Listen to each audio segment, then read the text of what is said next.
Adikku di wong bagus. Suman nggonku nggatekake si Adi. Pirang-pirang dina iki ndak wawas. Lagak lagon miwah lelagianmu kaya betulan padatan di. Semune ana kang mbok pikir Suman. Kang Mbok estonipun waleh-waleh menapa kasinggihan dawuh jengandika Kakang Mbok Gendari. Tobat apa si Ati wis kepengin nyambut cilaning akrami Yayi menawi perkawis wanodya tumraping Harya Suman tasih tebih Kang Mbok. Apa kirana sambung rapete kelawan pun Kakang Yayi menawi boten klentu mekaten. Tobat mbok aja ngridu penggalihipun Kakang. Susahing Harya Suman ya penandange Gendari. Matur apa kang mbok pikir Yayi? Kang Mbok ingkang tansah gumana ana ing telenging raos kula kados langkung wigatos tinimbang wanodya. Banjur apa? Yektinipun ingkang tansah mosik wonten telenging raos kula boten sanes namung keponakan kula Parasata Kurawa. Boyo putranipun Kakang Mbok Wongayu ingkang nyatane boten sekedhik cacahipun. Nuwun sewu Kang Mbok. Badhe kandos pundi tembe wingkinge Kakang Mbok?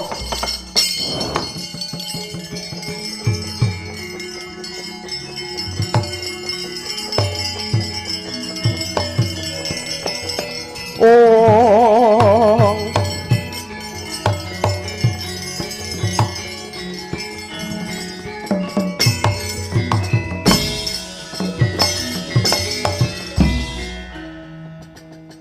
Kagyatri sang kapirangu rinangkul kinempit dembe dosang retnaning bawana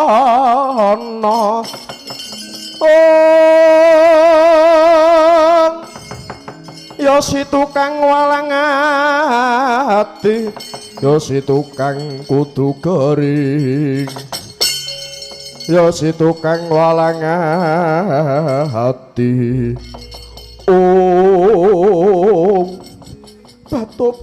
Tobat adikku wong bagus Suman. Pun Kakang iki mung jejering wanodya. Apa kang kudu tak tindakake Harya Suman?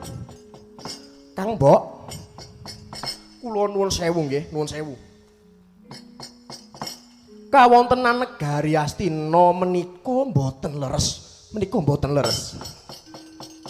Mestinipun Kakang Adipati Distra-astra ingkang jumeneng ing Astina mboten lajeng Prabu Pandu.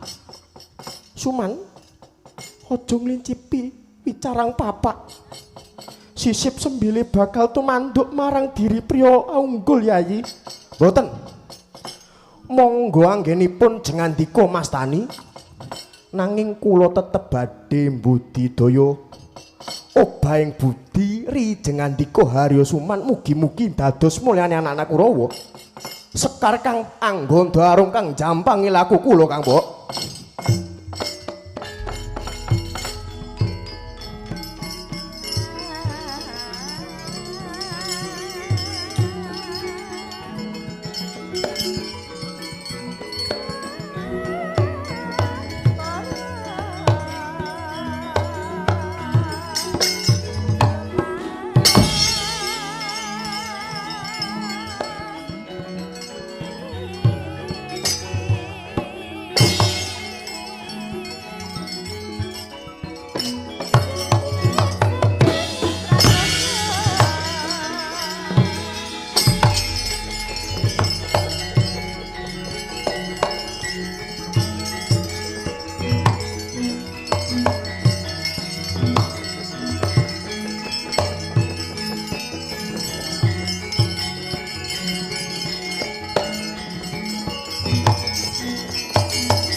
sarira bisa atunggal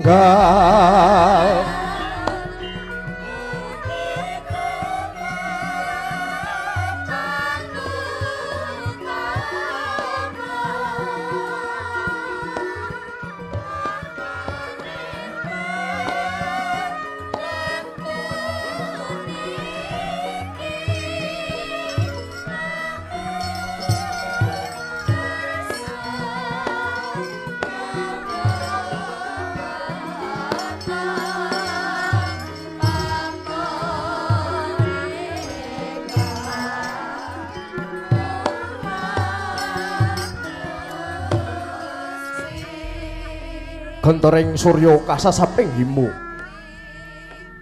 yekti reh Prabowo goreh jroning pura negari Astina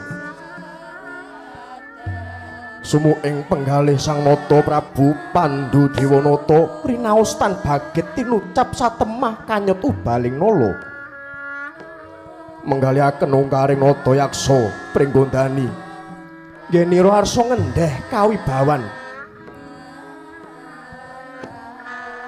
Regana Patih Harya Gandamana sakedhap unjal prana kaya wis uninga penggaling Sang Nata mila dupi mulat Raden Suman miwah Raden Kurupati samya mangarsa sigra munjuk atur amurwani wicara sinuwun sak langkung kejot raos sing manah kula wantari timbalan boten kadiri kalenggahan mangke sinuwun Yayi Gandamana pun kakang mundhut pangaksama marmane dudu dina pasekawakan sira ingsun cecaketan ing ngarsaning ingsun sayekti ana wigati ingkang perlu winicara Yayi sasat labuh rantu toya jat drenging manah kula daya-daya muningani menapa ingkang dados penggaling paduka sinuwun Yayi tanana liya ingkang maweh reting ing tias ingsun muhung nawala saka negara Pringgondani cetha jroning tulis Prabu Trembuku njabel ucape tanedya ngersake nggone mangun kekadangan kelan panjenengan ingsun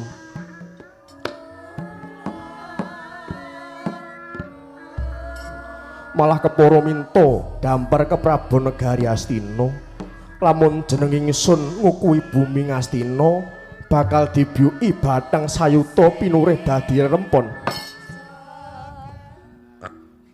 leng-leng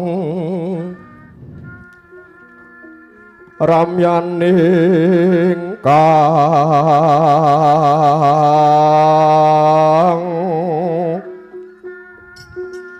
sasongko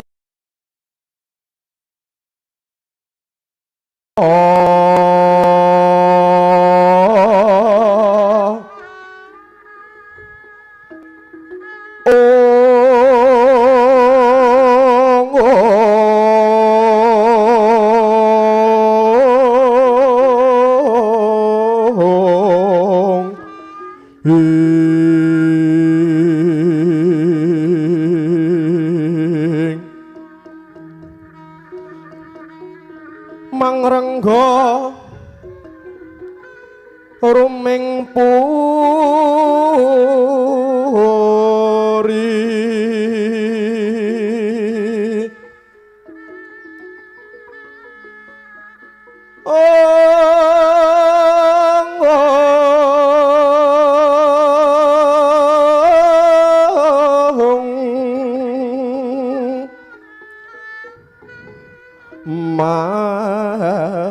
mangkin tanpa sirih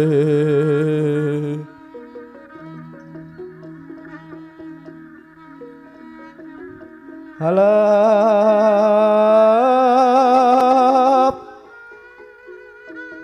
ingkang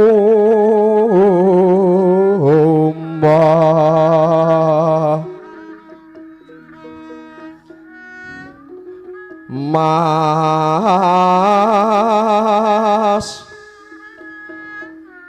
ler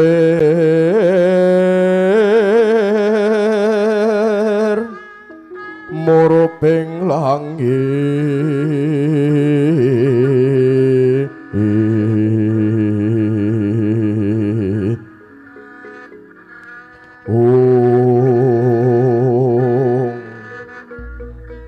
takyan sarwa mandi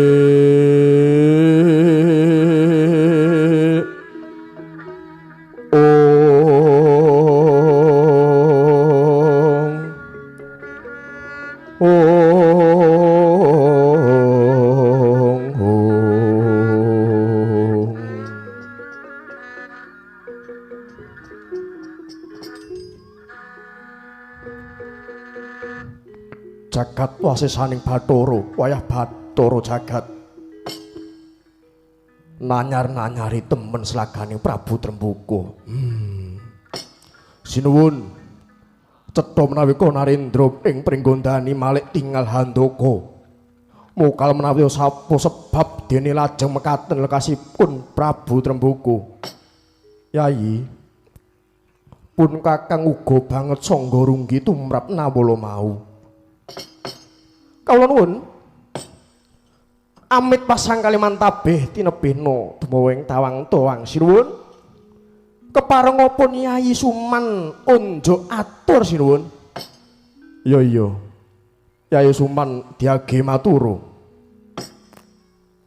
menawi saking pamanggih kula papraptanipun Narendra pringgondani Prabu Tremboko kula wau mboten nama mukal ngemuti panjenengan kala wau sifating diyu buta beten betah nganiaya kejawi mekaten sampun kacihna menawi leluhur Ngastina kelawan pringgondani kala wau satru bebuyutan dados menawi Prabu Tremboko niat badhe mangun kekadangan ingkang dasare dedamen niku kula kinten namung kinarya aling-aling Sayamudana anggenipun badhe ngecak negari Ngastina.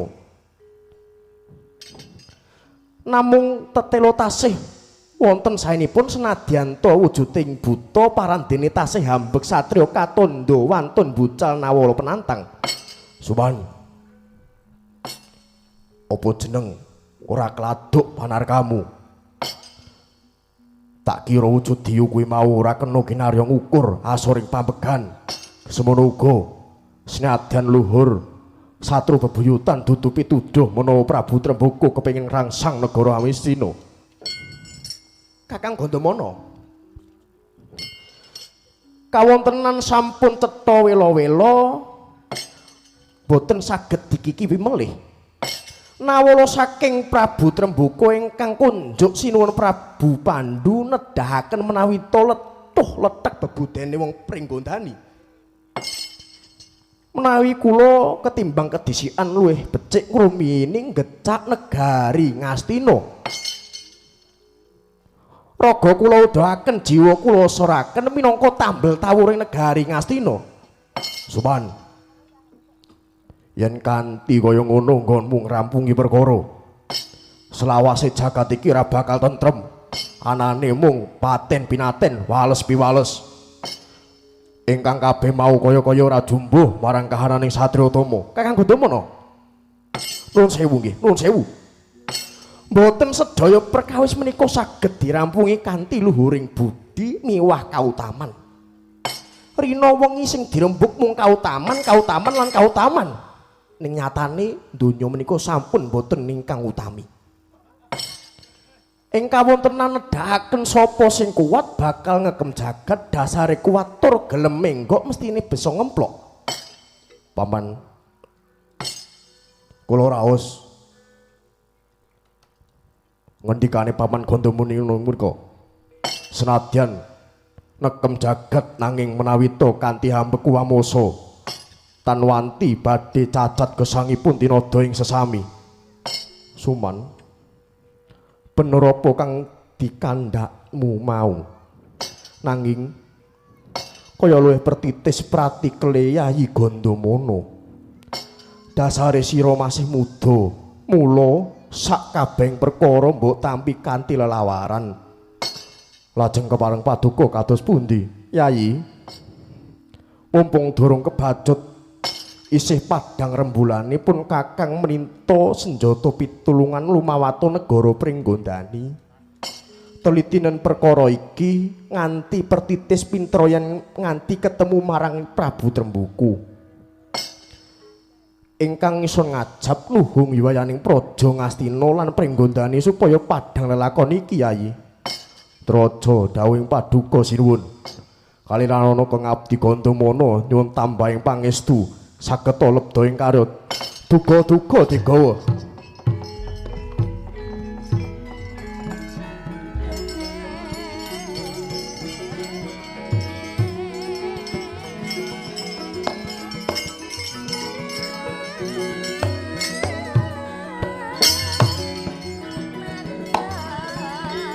Nekat tampahing rata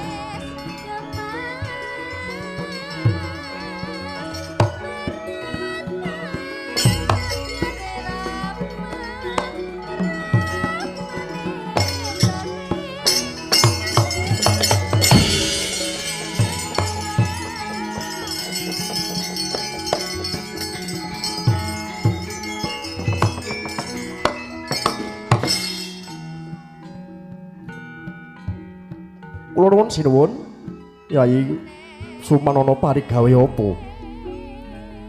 Kula nuwun sewu ingkang agung. Nitik seratipun Prabu Trembuka ingkang kunjuk ngarsa paduka. Tamtunipun Kakang Gandamana bebasan kadiulam ingkang kecemplung ana ing wuwu. Tangeh saged bisaning wangsul. Mangkita Prabu Trembuka badhe mendha dhateng pangandika Kakang Gandamana saged ugi Kakang Gandamana dipun rencak kedamel tumbaling negari Pringgondani. Suman si raja ndawe Pancakrabawa ala marang liyan. Umpama kedadian iki mangkono saka pangrasaku pitaya marang kawaskitaning lan kedigdayaning marang Yayi Gandamana ingkang sambegana mumpuni miwah halus.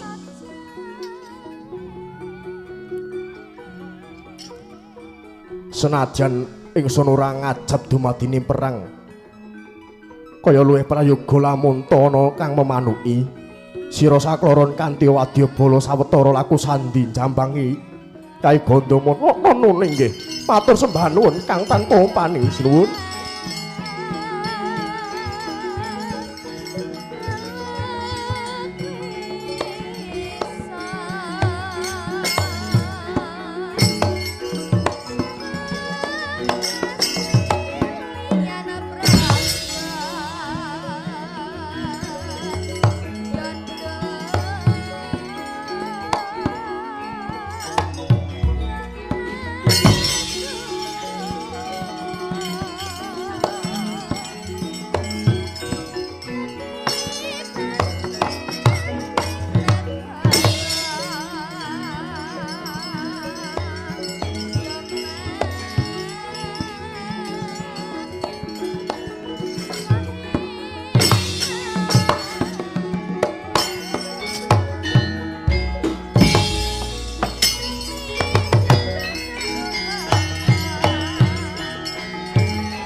dumawur mangawur-awur-wurahan tengarane ngajuri kung maguru gongso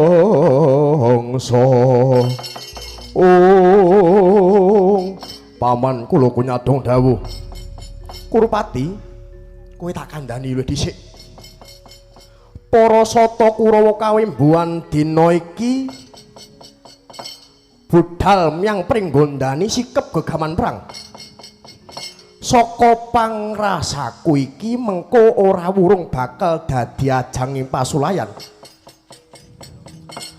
menawi mengkaten jenengan sampun jengkah kalian dawuhipun Paman Prabu Pandhu kowe kudu sumurup negara Ngastina klebu uga dadi ndarbemu yen para kadang ora gemruget depan negari Astina bakal tuna ing tembe mburine apa maneh yen nganti pamanmu Gandamana mengko pati Ngastina bajur dijarah wong pringgondani tiba kaya ngapa sengsaraning para kawula paman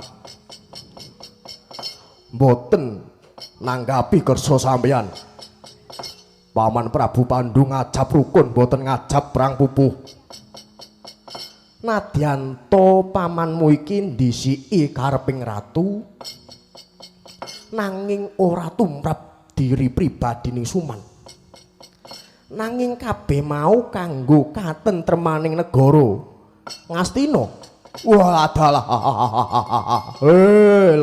lah primun kok ngoten sampeyan iku ndisiki karepe Paman Pandhu walah ampun perang to man aja perang mongko perang iku bebayane totoane nyawa leh man pun to mboten perang mawon kowe kabeh kudu sumurup budidayaning Harya Suman mungkin narya katentremaning negari Ngastina lan kamulyaning sak sedulurmu bodoh banget kowe yen Kurupati ra nampa panemuku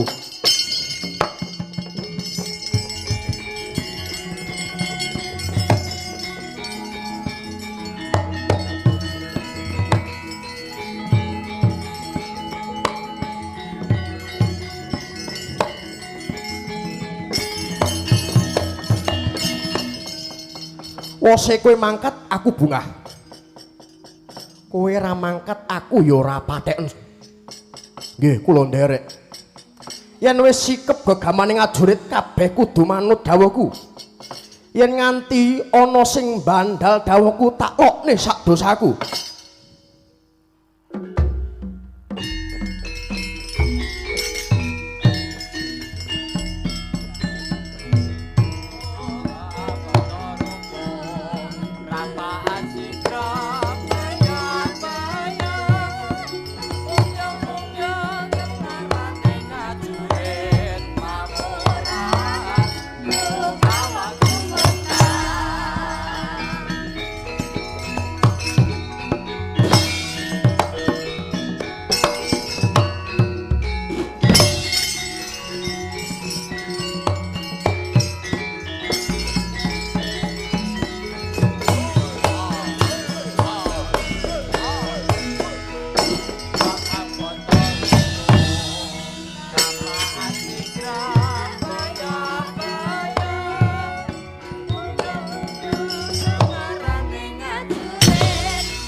Oh, ha.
Tetek nyogo ngaluhur dasar gagah warnanipun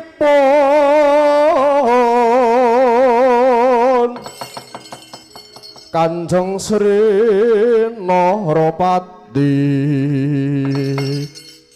raja kang abala ratu kontap kota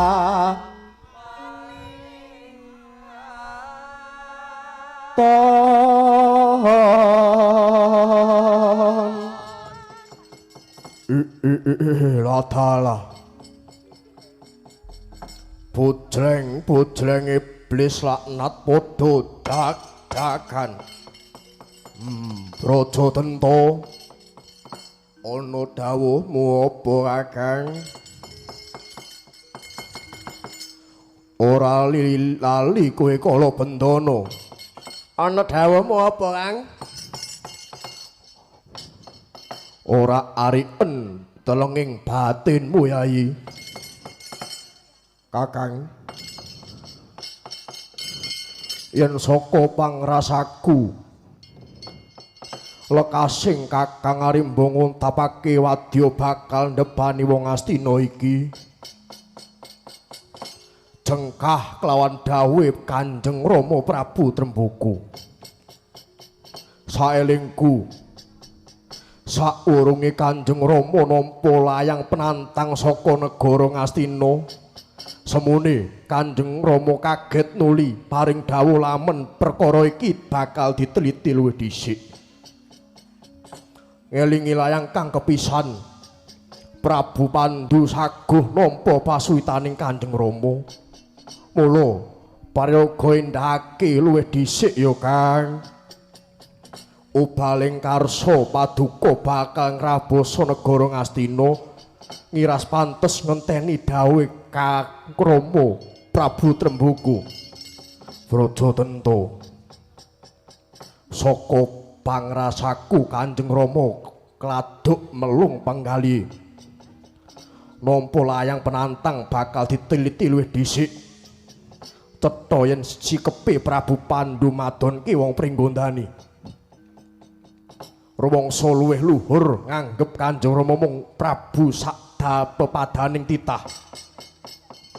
Yayi, kanyatane ora kena diselaki ucaping Prabu Pandhu lumantar layang kang pungkasan. Prasasat nabuk talingan nyolok moto nyampar pundak. Aku dititahke anak lanang, anak anung anindita. Iso mikul dhuwur mendem jero ora nrimake rasaning atiku yen wong Pringgondani diles-iles timbang dicecamah lho dadi rempah. Wala dalah sapa kowe?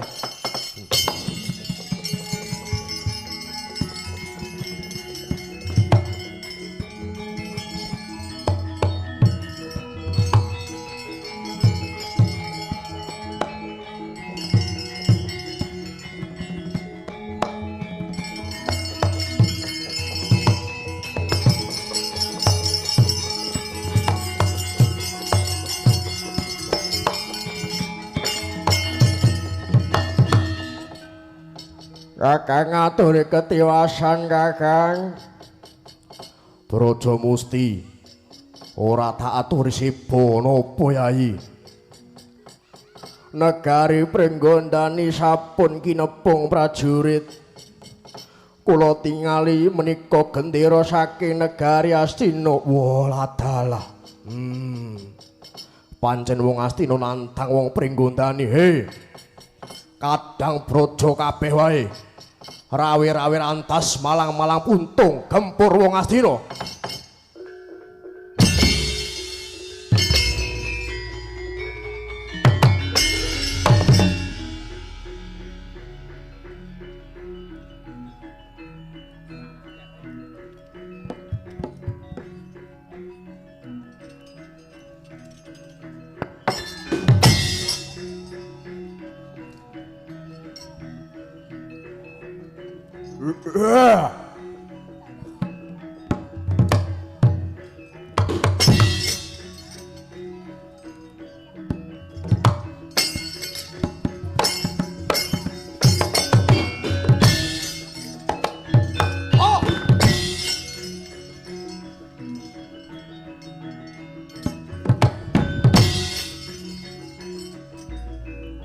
Kalem-kalem ae.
Oh.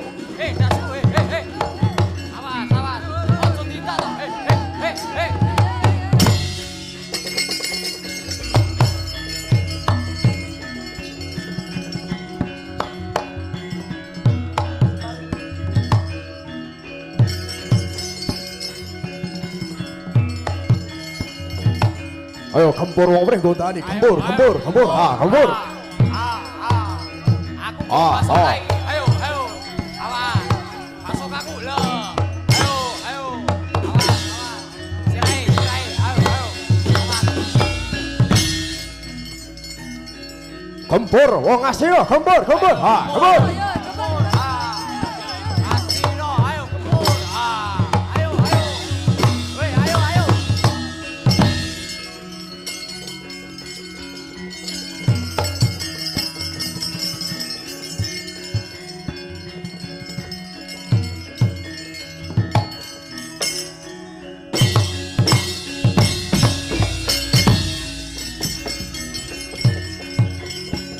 Ayo maju. Awas, ayo.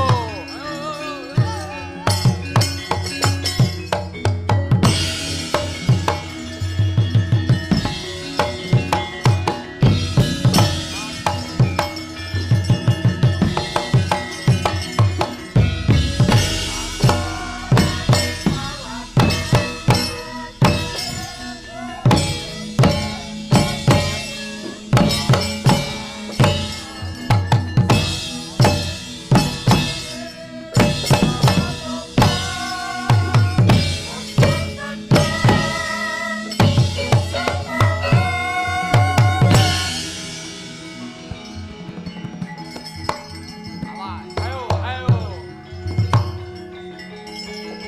Motomo, weh, maju.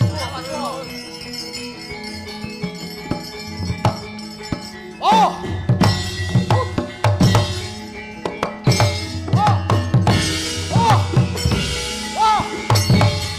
Yo.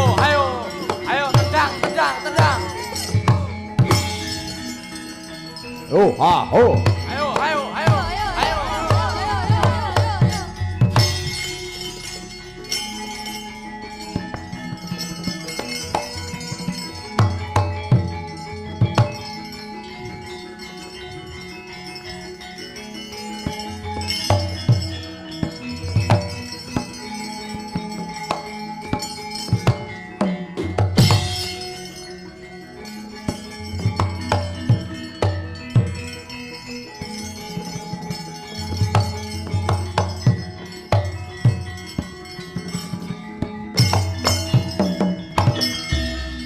Ridho mawur.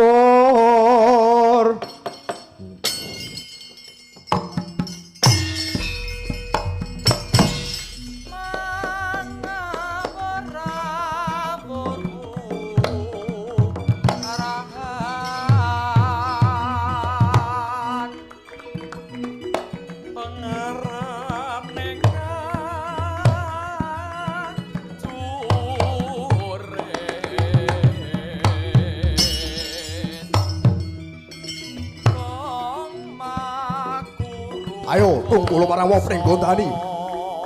Ora bakal. Kowe sing kudu tungkul marang negara Ngastina. Wah, ladalah parat. Kowe karo aku padake domat musuh duren. Domate kowe, durene aku.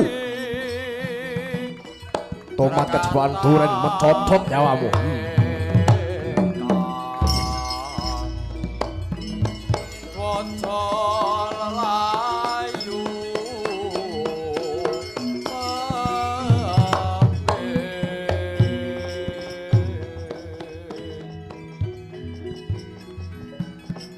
Sigra bala kang dumingal prang campa samya medali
Lelenging dewa mangu mangungkung kanduhan wimang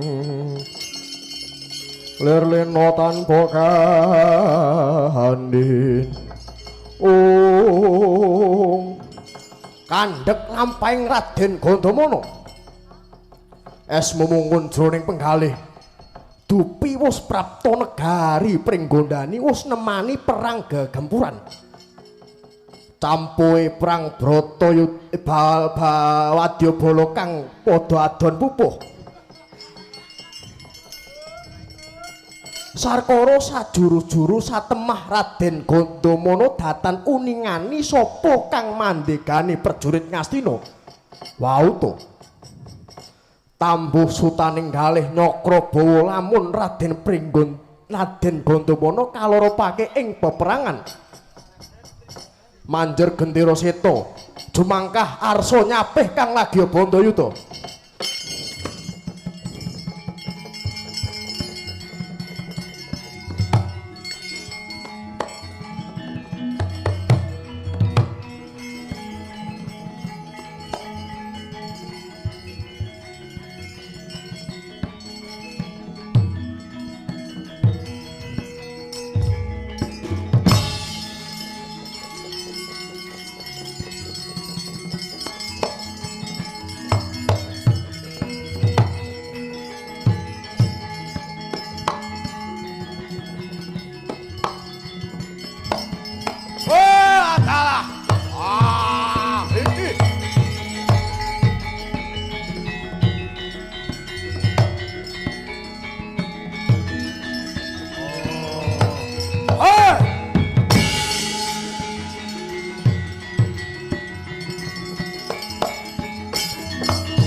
Latala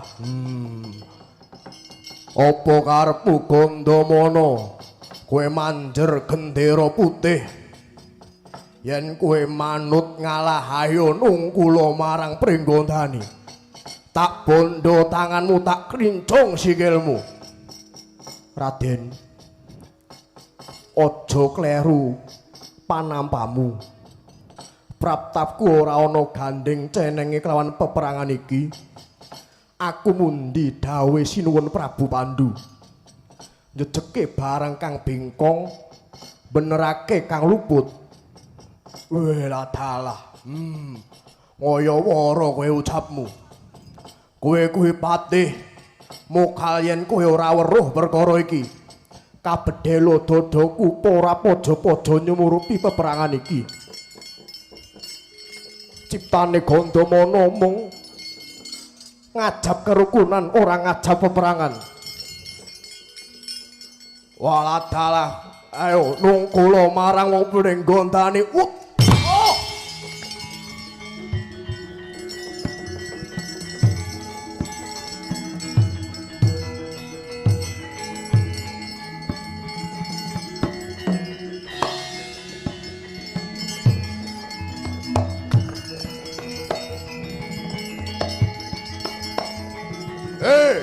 wong Pringgondani rancap Gandamana Ayo diracap Gandamana ayo maju ayo mateni Gandamana ayo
Minudang kudang tansah bisa lelati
kok nganggo goro-goro barang truk ora apa-apa Kang Gareng disuwuni karo Pak Bagus ya Pak RW oh ya ora dadi ngopo truk waton sak madyane wae ben kanca-kanca bisa ngaso truk wah senengku ora umum Kang Gareng sebabe truk sowan ana dusun Jombor Klaten kene wah mongko sing nabuhi nom-nom sindeni nom-nom dadi seneng banget rasaku iso kumpul karo kanca-kanca ngene iki Kang Gareng ya truk iya tak jaluk ikhlase kanca-kancaku kabeh sak sekolahan isih PKL disuwuni ajar kendel ben mentale dadi ana ing panggung. Truk sing dikarepke ya ngono. Matur nuwun kalian Pak Wito. Wah, sampun maringi kesempatan kalian rencang-rencang supados saged tampil siang menika. Wah, sing ngusung gamelan ya sing nabuh, sing masang debok lan sak piturute ya kanca-kanca kabeh Kang Gareng. Hebat banget. Iki berarti bayarane akeh truk. Akeh banget. Tenang wis. Aja kuwatir. Mengko ora njuk dibayar nggo amplop. Ya ora ngono truk.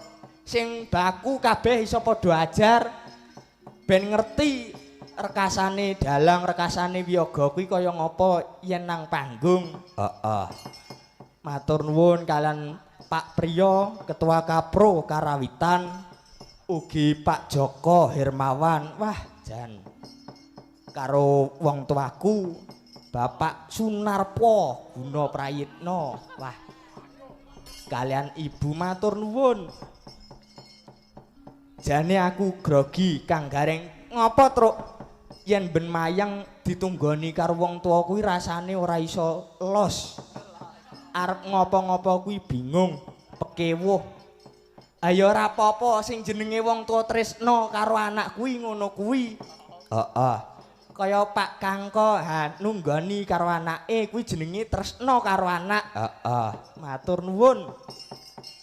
Jajal sindene ana papat Kang Gareng.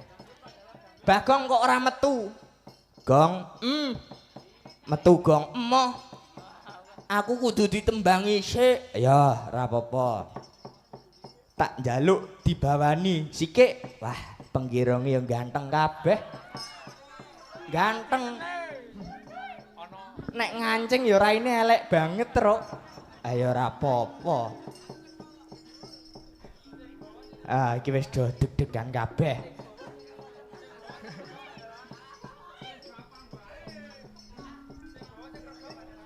Tak njaluk slendro mawon. Heeh. Lagune apa, Truk? Wis mengko wae. Ben kanca-kanca padha mikir. Tak njaluk bawa Asmarandana. Mas Haryo napa Mas Aizar monggo.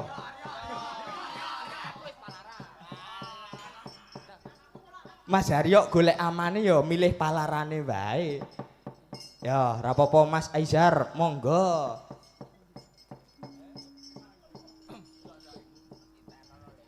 Rina wengi dadi ati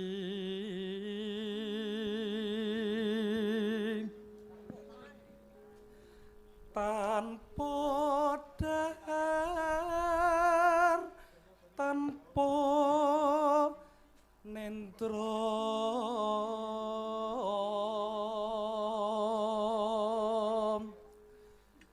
kayong yon marang slirane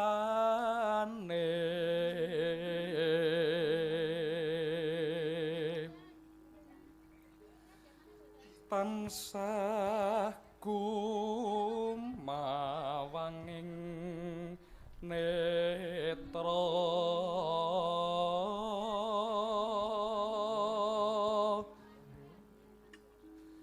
jroning ati kadung tresna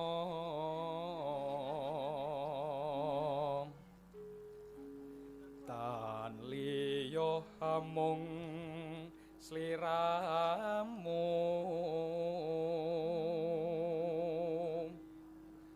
satemah lara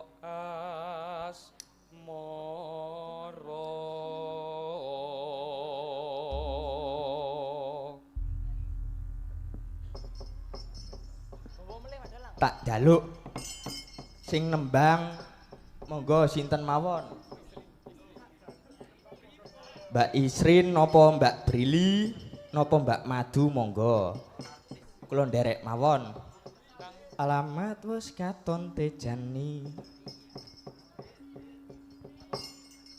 Alamat wis katon tejane yen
Matur nuwun. Ganti tak nyoba tembang liya. Apa truk Pak Bagus monggo. Yen ajeng nembang monggo. Napa request nggih saged monggo Pak Bagus.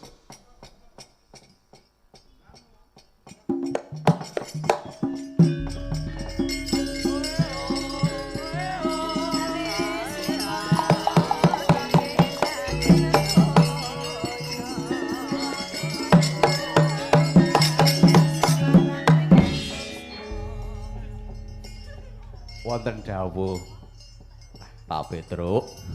Nggih, Pak Bagus, monggo ajeng request tembang napa kanca-kanca sedaya saged.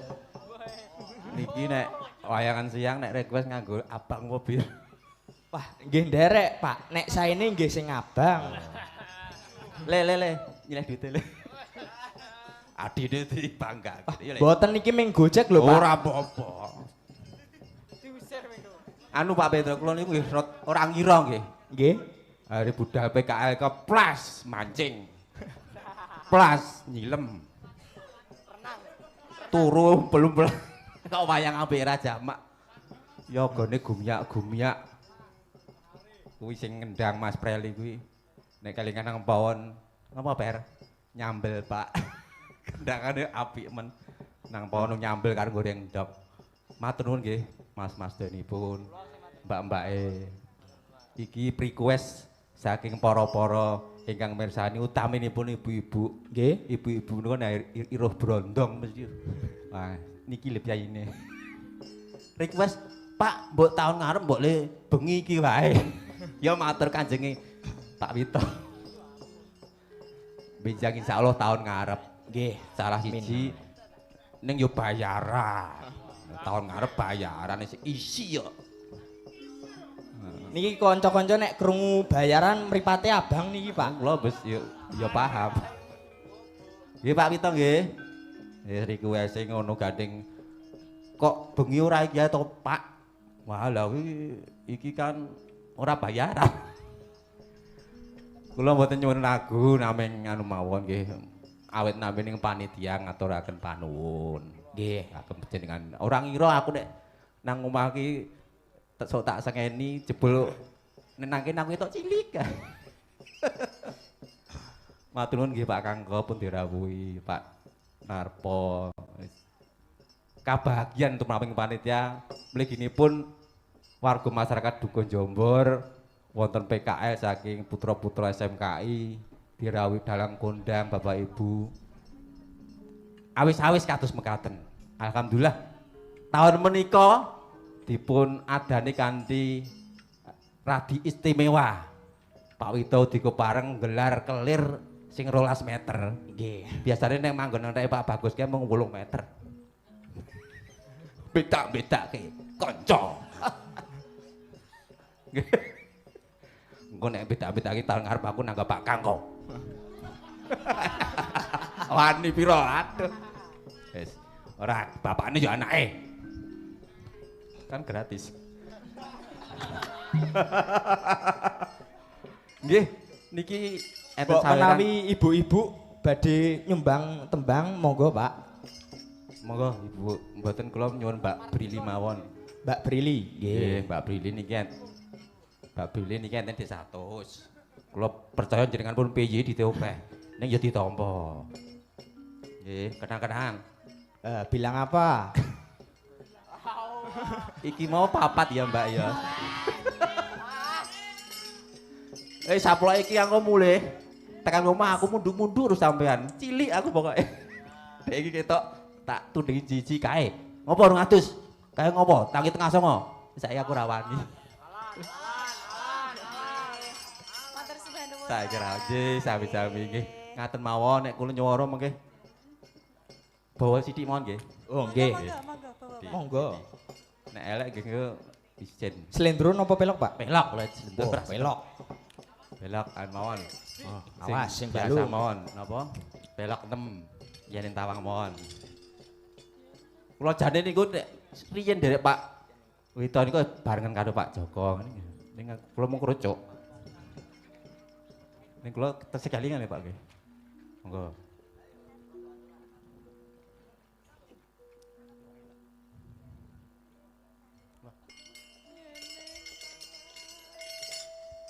Masalah iki gamelane Pak Widoi cilik.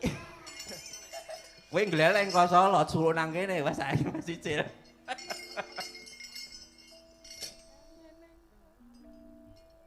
Yeneng tawang ana lintang. Kanca-kanca tepuk tangan. Wah, hebat Pak Bagus. Pengen ngelem ana bapakne iki aku ora wani. Kowe engko diusir lho, Truk. Ora aman.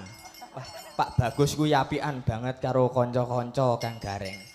Arepa pakartine kanca-kanca ya ngono kae. Ya ora tak buka kartumu ya, Nger. Apa-apa. Ana bapake. Ampun, Pak.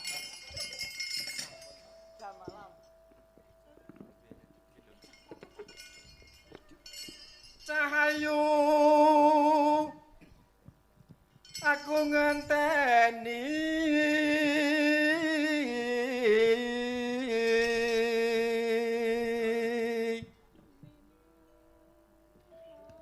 marang mega ing angkasa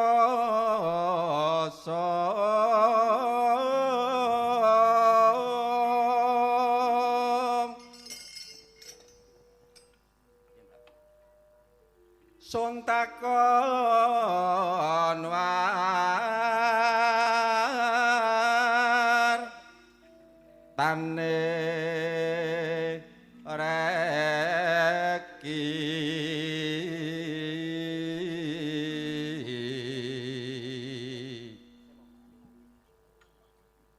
janji-janjiku eling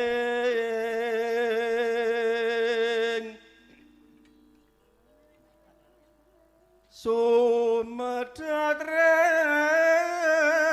sing tias ingsun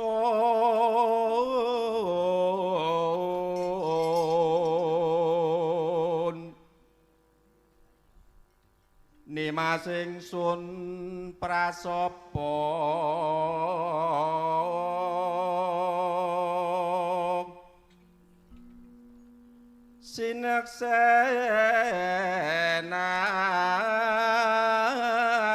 sineksenan bumi langit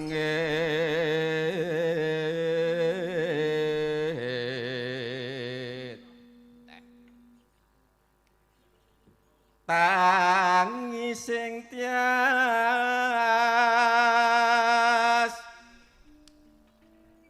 ngenteni padang rembulan.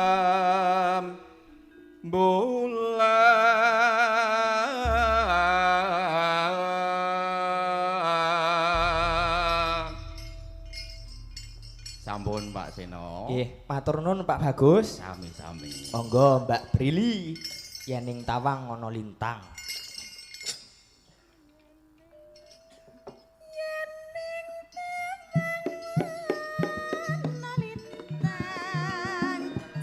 Thank you.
matur nuwun. Pak Bagus.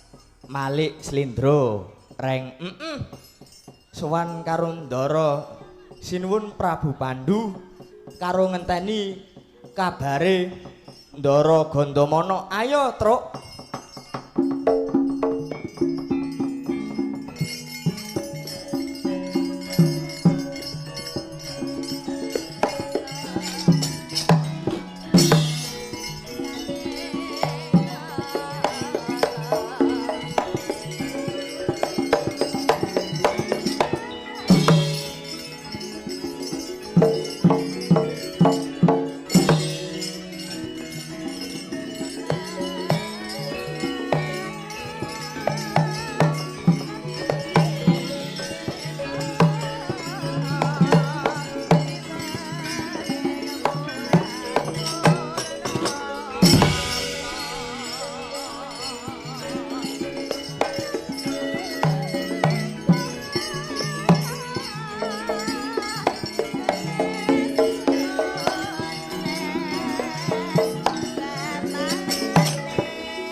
Dawah Plak Kapidara Raden Gandamana sapandura datanenget Purwa Daksina labet kinerocok gegaman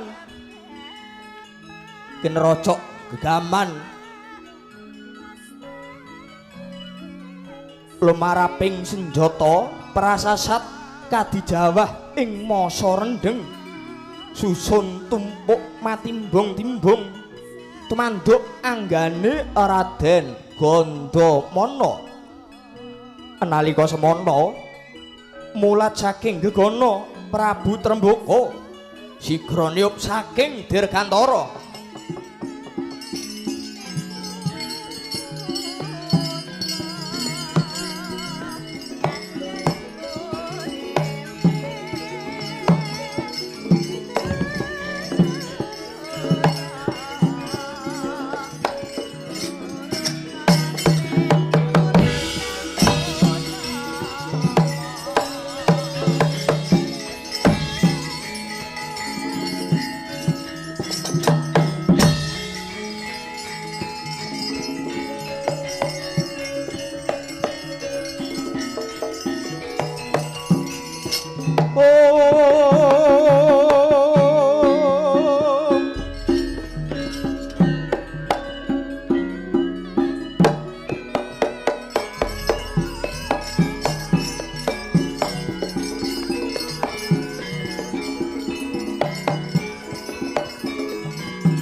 Sinuwun kula nyuwun gunging samudra pangaksami murang tata wadya Ngastina dene sing laras saking adeking kasatriyan. Sinuwun. Oh, ladalah Raden. Kula ingkang nyuwunaken pangapunten kalepatanipun anak-anak kula Raden.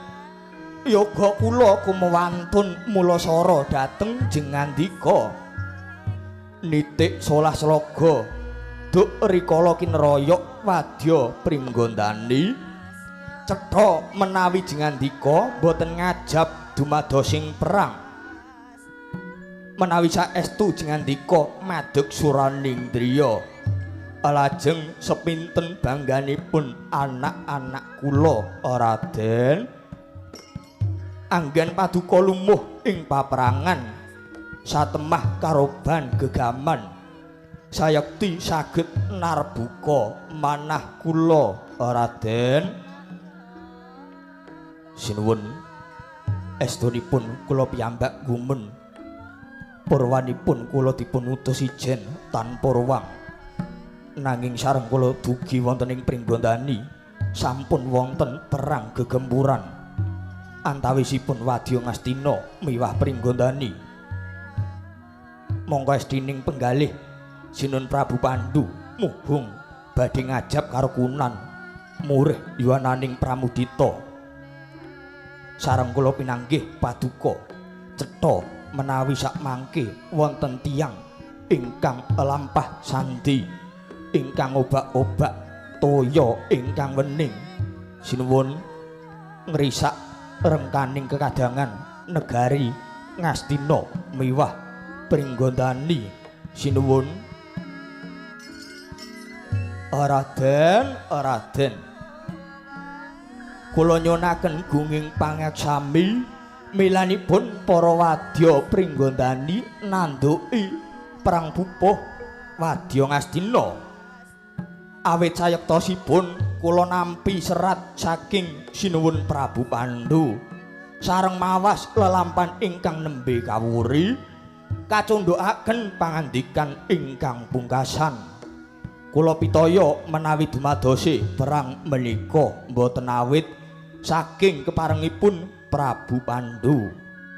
Raden, sumangga kula aturi nampi serat saking Prabu Pandhu ingkang kaparingaken dhateng kula, Raden.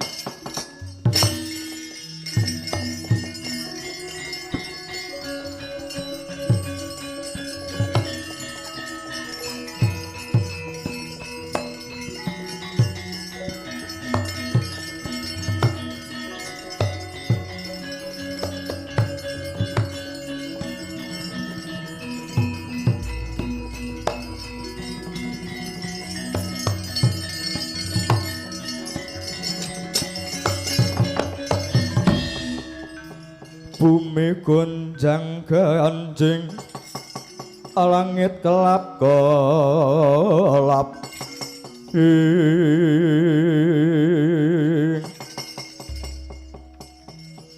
sinuwun cetha menawi mangke wonten telik sandi ingkang risak kawibawan Ngastina miwah Pringgondani. Ciptanipun mbok menawi badhe ngedu Prabu Pandhu kalian paduka sinuwun. Ananging mugi sampun dadosaken kagating penggalih saestunipun Sinuwun Prabu Pandhu ugi nampi serat penantang saking paduka sinuwun. Welatalah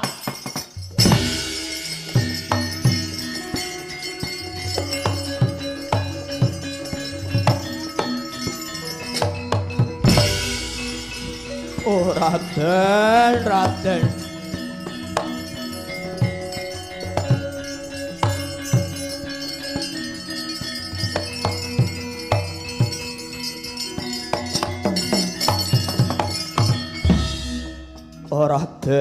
Raden ngantos bingung raos kula pitaya dhateng jengandika Raden Gandamana mestinipun andika saged mas paosaken pribadinipun Trembaka Raden. Inggih undraning lelampan sampun cetha kantun naliti sinten tiyangipun ingkang tumindak Julika kala wau. Malah sumengkaning manah daya-daya kula nyuwun pamit kula badhe ngunjuk atur wonten ngarsanipun Sinuwun Prabu Pandhu. Raden menapa mboten langkung prayogi menawi kula nderek dhateng negari Ngastina supados dados seksi tama dumadosing lampan menika. Raden sinuwun cekap nawala ingkang paduka paringaken ingkang badhe dados bukti perkawis menika.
Kadi ngenteni seleming palwa gabus kumambanging watu item saking dasaring toya.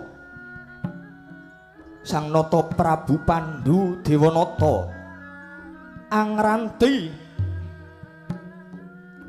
wangsule caraka ingkang dahat pinetaya nenggih Raden Gandamana ing batos samung tansah was-was sumelanging galih tambuh-tambuh sutyaning driya nadyan kengraka Adipati Destarastra miwah Dewi Gendari sawetawis genya lenggah mungging ayun parandene melang-melanging driya sang nata prasasat kaya ninggal jabang ing tepining balumbang kagiat kang samya mulat praptane Raden Haryasuman atawang-tawang tangis. Oh, sing nuwun sing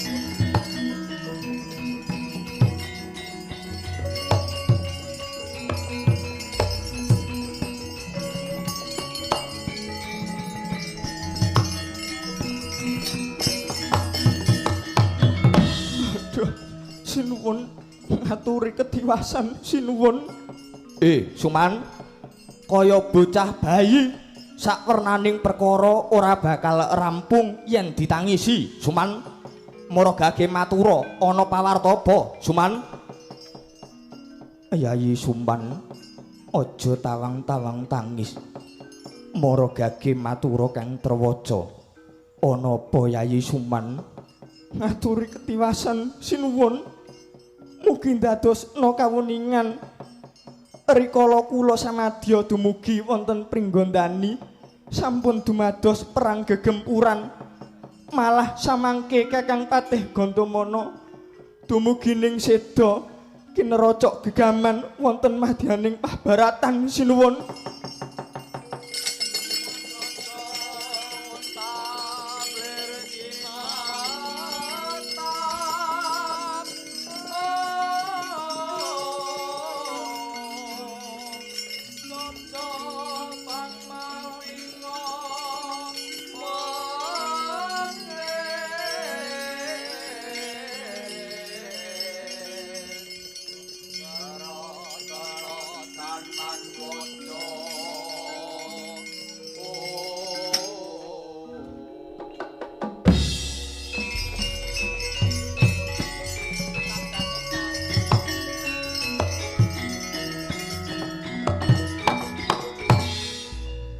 Maning jajalanat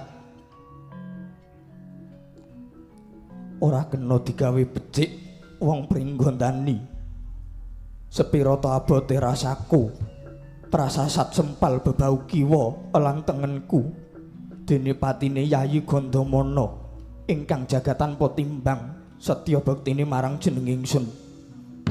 Yayi Rama Widura kula wonten dawuh sinuwun ngetapno wadya nyatakno perkara iki Yayi. Lamun ta bener kanyatan Yayi Gandamana mati ing Pringgondani ukumen wong Pringgondani ngestaken dawuh.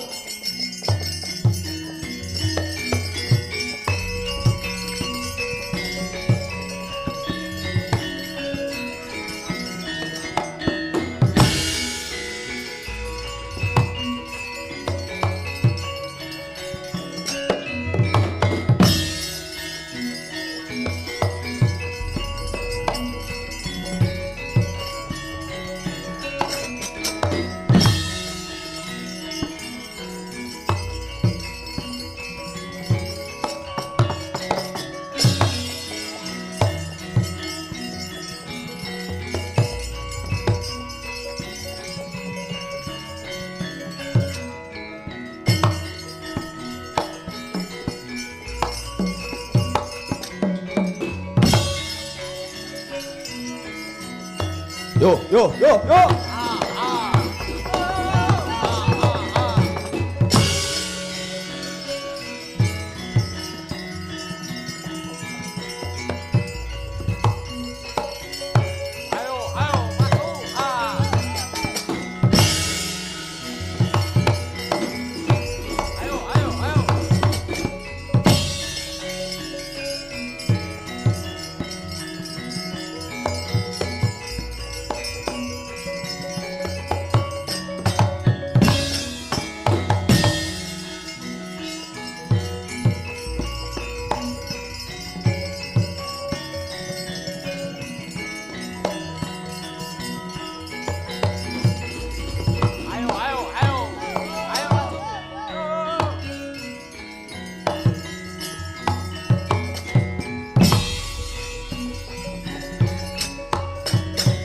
Wah, mati aku.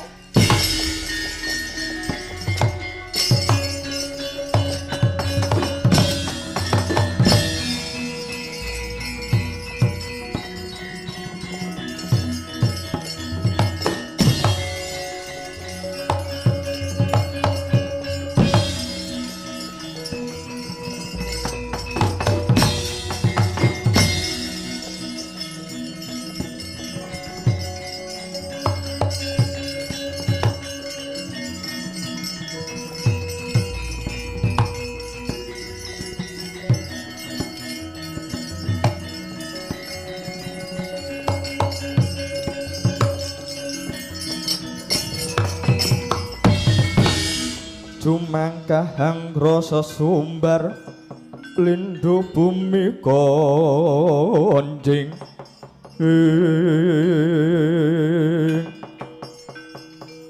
Yayi urmangsa bombong atiku isih ketemu waluya jati temah nirmala inggih pangestunipun Kakang Mas Widura syukur mangayu bagya seketi jumurung siadi waluya inggih pangestune Kakang Mas awit kala wau saking pengayomaning dewa kula pinaringan panjang yuswa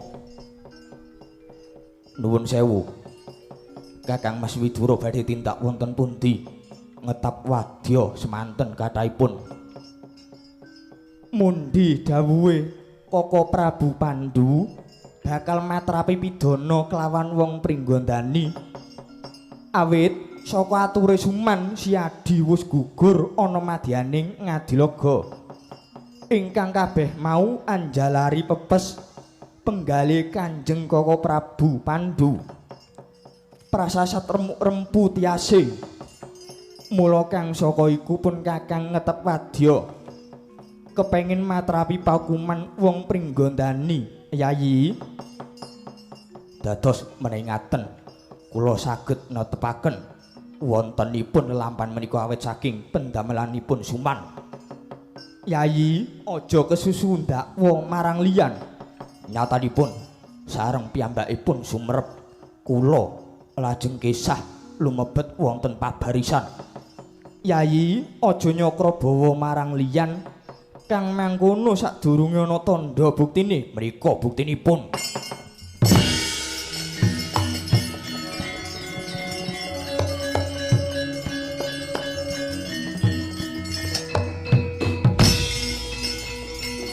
Yayi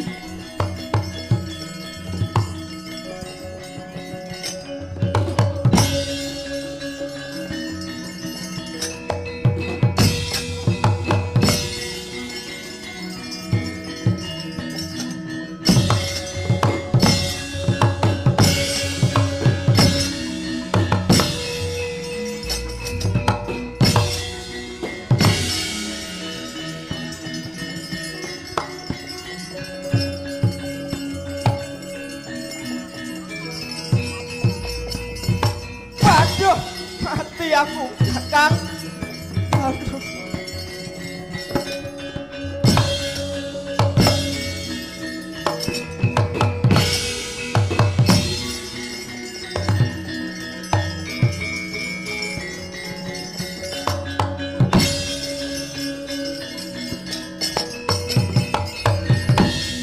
Jojo muntap lir kinetap Jojo bang mawi ngowongis. Kakang Gondomono. Lah kok gesang malih Kakang Gondomono? Suman. Mara gage ngakuwa sapa sing malsu layang penantang. Kula mboten ngertos Kakang Gondomono. Suman. Mara gage ngakuwa kowe arep gawe sumur, kowe arep kondang, kowe arep munggah derajatmu ora apa-apa. Nanging aja ancik-ancik cengele wong liya.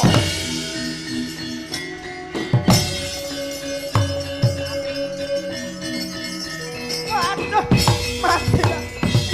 Kakang.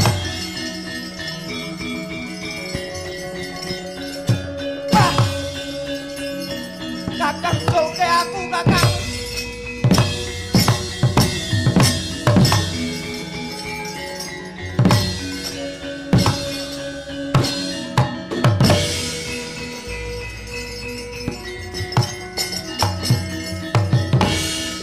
Gondomono culke aku, Kakang. Suman, yen donya iki kebak wong kaya kowe, selawase ora bakal tentrem.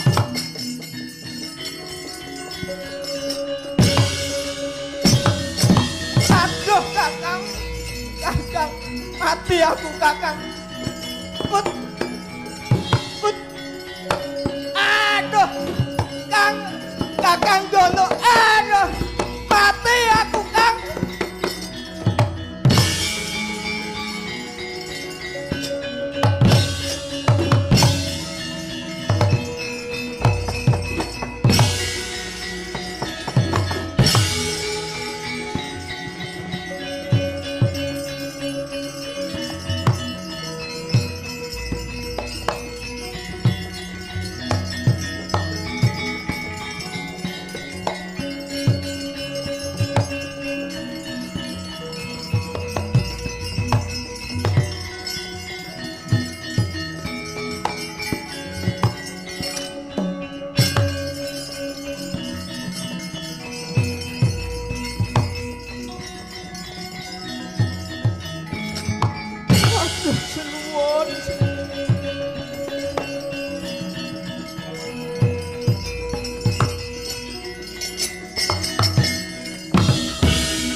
Sinuwun, kula nyuwun senjata pitulungan sinuwun.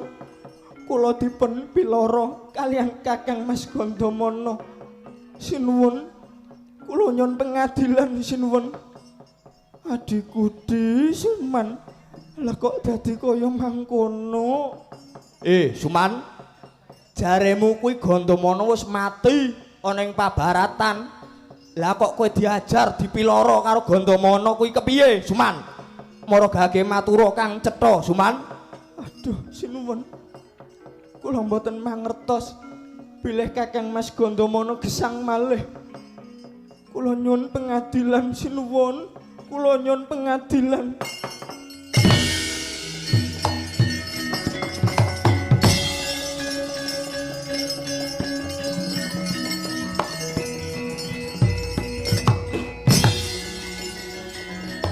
Suman, adikku.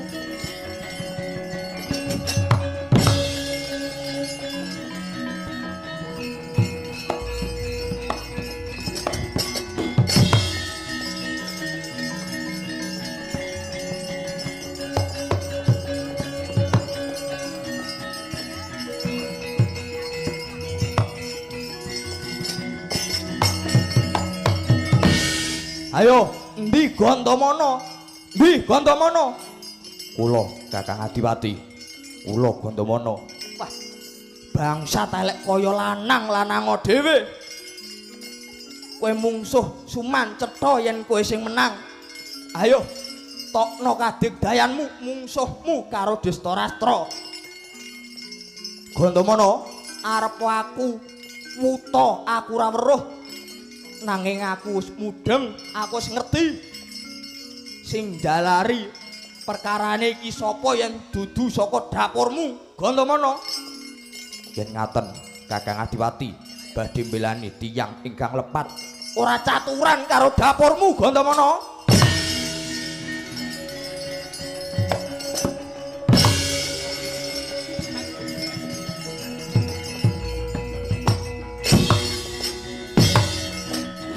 Ayo mantemo.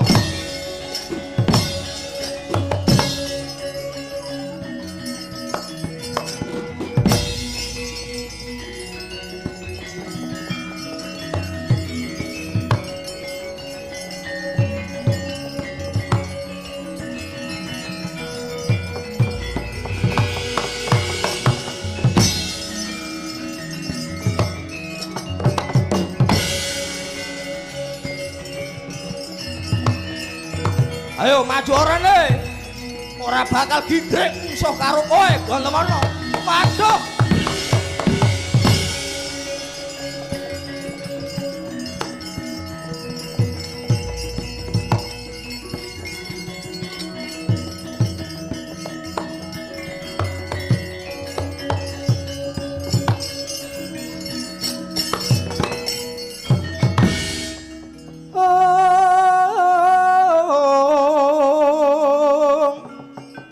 Papang sinendak walik sandang walikat godhek wok simbar jojo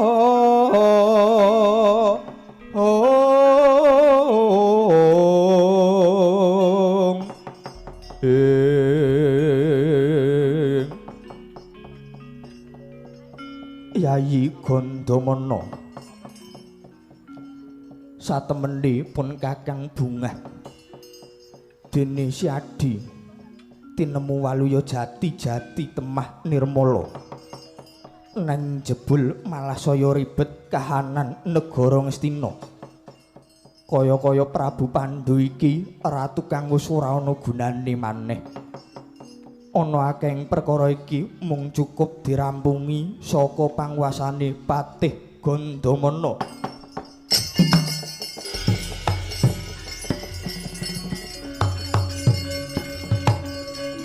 Sinuwun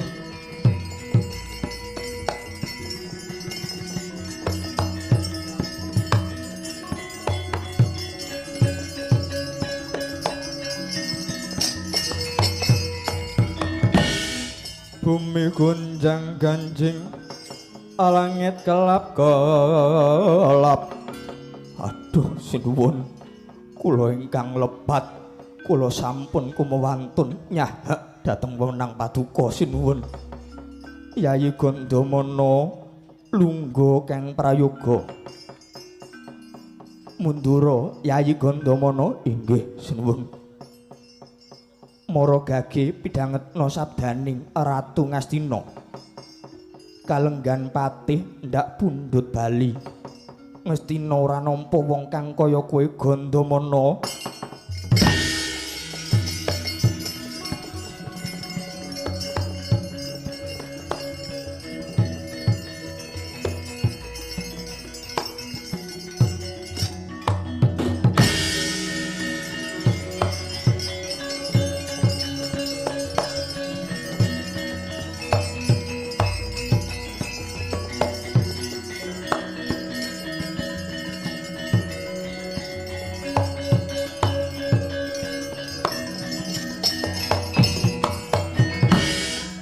Sinuwun mindah pidananing dewa dhateng ratu ingkang kirang titi nandhukaken pamawas.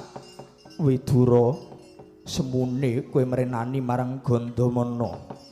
Kula mboten mbela kalian Gandamana nanging kula nyuwun jejeke ngadil.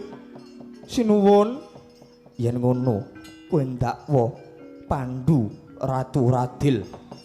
Koko Prabu sumangga kula aturi nampi nawala ingkang konjuk saking Prabu Trembaka kula aturi niti priksa tandha asta paduka Koko Prabu.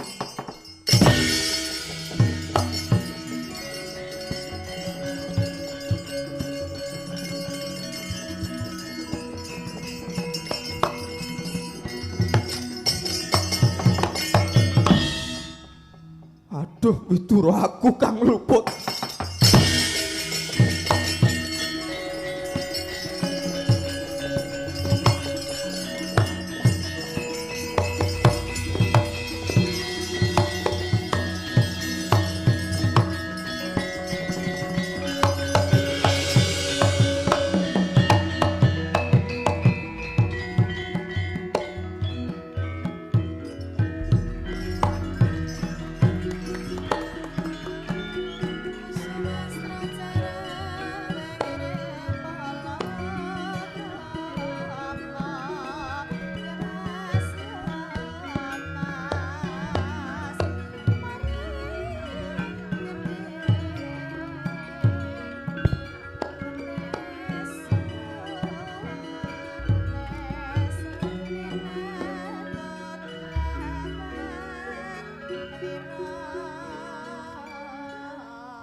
Nggih.